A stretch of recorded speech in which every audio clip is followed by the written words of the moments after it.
Como reconstruir o que parece destruído? E se a maior oposição vier de dentro, a história de Neemias tem respostas surpreendentes para hoje. Não pule este conteúdo. Descubra a força que nasce na oração e na ação. Leia a descrição e acompanhe. Olá, que a paz esteja com quem nos ouve. Eu sou Laura Mendes. E eu sou o Eduardo Mendes. Sejam muito bem-vindos ao 8 Bits de Informação Útil. É uma alegria ter a companhia de quem está conosco. Olha, aproveita e já siga nosso podcast aqui no Spotify. Pode procurar também por 8 Bits de Palavras Transformadoras, viu? E se inscreva lá no nosso canal no YouTube para não perder nada. Isso mesmo. Hoje a gente começa uma jornada, muito especial. Uma análise completa da Bíblia Sagrada, capítulo por capítulo. A ideia é explorar juntos, com uma linguagem bem acessível, sabe? As histórias, as reflexões e o mais importante, como aplicar isso na nossa vida hoje. Teremos que seja uma conversa próxima, sabe? Bem íntima mesmo. Convidamos quem nos acompanha a dar uma olhada na descrição deste episódio. Lá tem um resumo do que a gente vai conversar e os pontos principais para acompanhar. Que Deus abençoe muito este nosso tempo juntos. Vamos então mergulhar no livro de Neemias. Vamos lá. A história começa com Neemias, né? Neemias. Ele tinha uma posição de confiança, era copeiro do rei Artaxerxes, lá na Pérsia, em Suzã. Aí ele recebe notícias péssimas sobre Jerusalém. É verdade. O irmão dele, Hanani, chega e conta que o povo que tinha ficado por lá estava numa miséria danada, os muros da cidade tudo caído, as portas queimadas. Uma desolação total. Nossa. E a reação dele é imediata e muito forte, né? Muito. Ele chora, lamenta, jejua e o ponto central, ele ora. É uma oração incrível, sabe? Ele confessa os pecados do povo, mas também lembra a Deus das promessas dele de juntar o povo de novo. E pede ajuda, claro, para conseguir falar com o rei. E Deus age, né? No capítulo 2, o próprio rei nota a tristeza de Neemias. Não era comum ele estar assim. Exato. O rei pergunta o motivo e Neemias, depois de uma oração rápida ali no coração, abre o jogo. Pede permissão para ir ajudar a reconstruir a cidade. E o rei não só deixa, como dá cartas para garantir a passagem e até madeira para a construção. Que maravilha! Chegando lá, ele é muito prudente, né? Muito. Ele faz uma inspeção dos muros à noite, em segredo.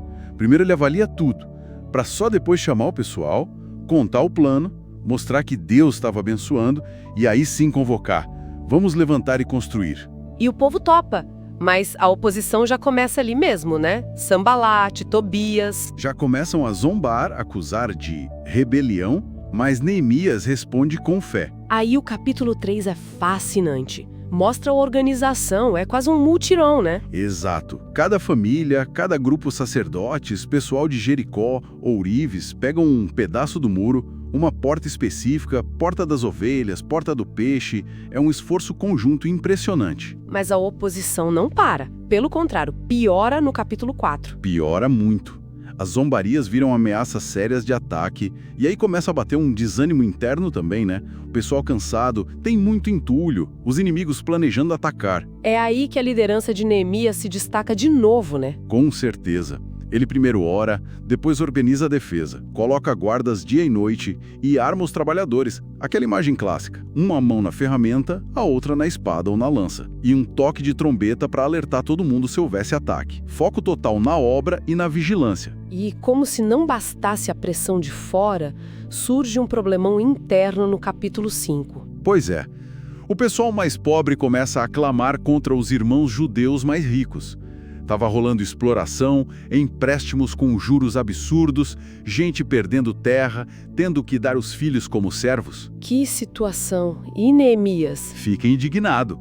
Ele confronta os nobres, os magistrados, chama a atenção publicamente, exige que devolvam tudo na hora, terras, vinhas, o dinheiro dos juros, e ele mesmo dá o exemplo, né? Como governador, ele abre mão do próprio sustento para não pesar sobre o povo. Uma liderança íntegra mesmo. E as intrigas continuam no capítulo 6. Continuam, e mais sutis. Tentam atrair Neemias para reuniões que eram ciladas, espalham boatos de que ele queria ser rei, subornam até falsos profetas para tentar intimidá-lo. Nossa! Mas ele não cai, né? Fazendo uma grande obra, não posso parar. Desmascar as mentiras e ora pedindo força. E o resultado é incrível. Extraordinário. O muro fica pronto em 52 dias. Foi tão impactante que os próprios inimigos tiveram que reconhecer que aquilo era obra de Deus. Mas olha que interessante, mesmo com o muro pronto, a influência ruim de Tobias continua ali, por meio de cartas, de alianças. A vigilância tem que ser constante mesmo. Daí pra frente, os capítulos tratam mais da organização interna, né? Isso. Capítulo 7 tem a nomeação de líderes fiéis, instruções para a segurança da cidade, o registro de quem voltou do exílio. Capítulo 11 fala do repovoamento de Jerusalém, com sorteio e voluntários. E aí vem um momento chave nos capítulos 8 a 10, a renovação espiritual. A leitura da lei. O povo pede a Esdras para ler o livro da lei de Moisés. E que momento! Esdras lê por horas e o povo escuta com atenção, com reverência. Muitos choram ao ouvir as palavras da lei, talvez percebendo o quanto tinham se afastado. Mas aí vem a orientação. Não chorem, esse dia é santo. A alegria do Senhor é a força de vocês. Exatamente. Eles entendem a palavra e isso traz alegria.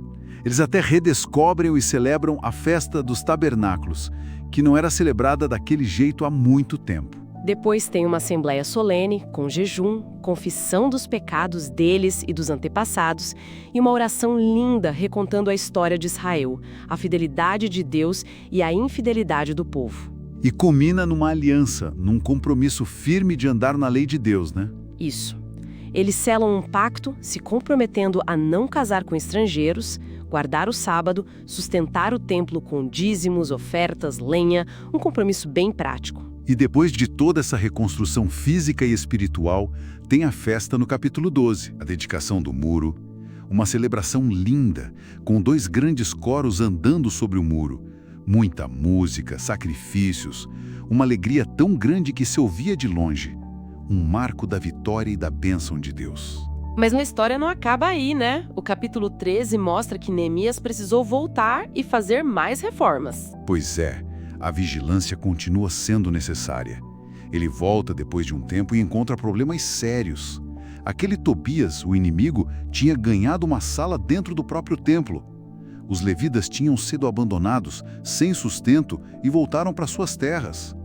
O sábado estava sendo profanado com comércio, e muitos tinham voltado a se casar com mulheres estrangeiras. E ele age de novo com firmeza. Com muita firmeza.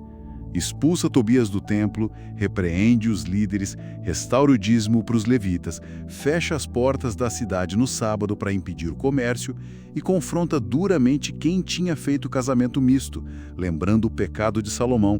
Ele purifica tudo de novo e restabelece a ordem. Uau! Ele termina o livro com aquela oração: "Lembra-te de mim, Deus meu, para bem". Que jornada intensa! Muito intensa. Mostra liderança, fé que age, como lidar com oposição de fora e problemas de dentro, a centralidade da palavra de Deus, a importância da comunidade. Neemias ensina demais. Sem dúvida. E fica aquela reflexão pra gente, né? Onde é que na nossa vida, na nossa comunidade, a gente precisa dessa mistura de oração sincera e ação decidida para reconstruir o que talvez esteja em ruínas? Exatamente. Confiando que a força vem do Senhor, mesmo quando os desafios parecem grandes demais. Uma ótima pergunta para levar para a semana. E não se esqueçam, pessoal, de seguir a gente no Spotify, no YouTube, para a gente continuar essa caminhada pela Bíblia. Que a graça e a paz de Deus acompanhem cada pessoa que nos ouviu. Até a nossa próxima conversa.